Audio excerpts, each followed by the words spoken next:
നമുക്കിന്നൊരു super tasty beef chow mein ഉണ്ടാക്കിയാലോ? 50 മിനിറ്റ്സിൽ റെഡിയാക്കാവുന്ന ഒരു സിമ്പിൾ റെസിപ്പിയാണിത്. ഇതിപ്പോൾ 10 മിനിറ്റ്സ് 50 മിനിറ്റ്സ് എന്നൊക്കെ പറഞ്ഞ് തുടങ്ങിയിട്ട് അവസാനം മണിക്കൂറൊന്നായാലും അടുക്കളയിൽ അന്തം വിട്ട് നിൽക്കുന്ന രീതിയിലുള്ള ഉടായ്പ റെസിപ്പിയൊന്നുമല്ല.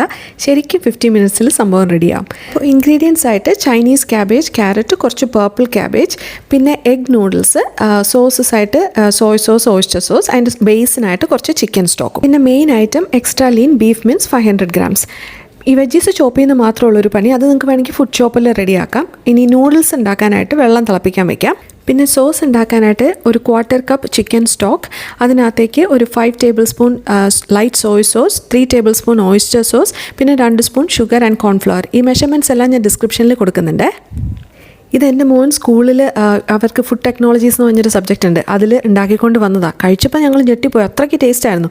അപ്പോൾ പിന്നെ ഇടയ്ക്കിടയ്ക്ക് വീട്ടിലും ഉണ്ടാക്കാൻ തുടങ്ങി. ഇപ്പോൾ നമ്മുടെ നൂഡിൽസിൻ്റെ വെള്ളം തിളച്ചിട്ടുണ്ട്. അപ്പോൾ നമുക്ക് എഗ് നൂഡിൽസ് ഇതിനകത്തേക്ക് ഇട്ട് കൊടുക്കാം. ഇതിനാകുമ്പോൾ വേവ് കുറവാണ്. പാക്കറ്റിലെ ഇൻസ്ട്രക്ഷൻ അനുസരിച്ച് നിങ്ങൾ വേവിക്കുക. ഇതിന് 4 മിനിറ്റ്സ് കുക്കിംഗ് ടൈമേ ഉള്ളായിരുന്നു. അത് ഇടയ്ക്ക് ഇന്ന് ഇളക്കി കൊടുക്കണം, അല്ലെങ്കിൽ കട്ട പിടിക്കും. ഇനി നമ്മുടെ final step, it's all gonna come together. നമ്മൾ പാൻ ചൂടാക്കി ബീഫ് ഇതിനകത്തേക്ക് ഇടുക. എന്നിട്ട് അത് ചെറുതായിട്ട് ഉടച്ചുടച്ച് ഒരു 3-4 മിനിറ്റ്സ് കുക്ക് ചെയ്യുക. അത്രേ ഉള്ളൂ അതിൻ്റെ കുക്കിംഗ് ടൈം. ഇത് മിൻസ്ഡ് ബീഫ് അല്ലേ.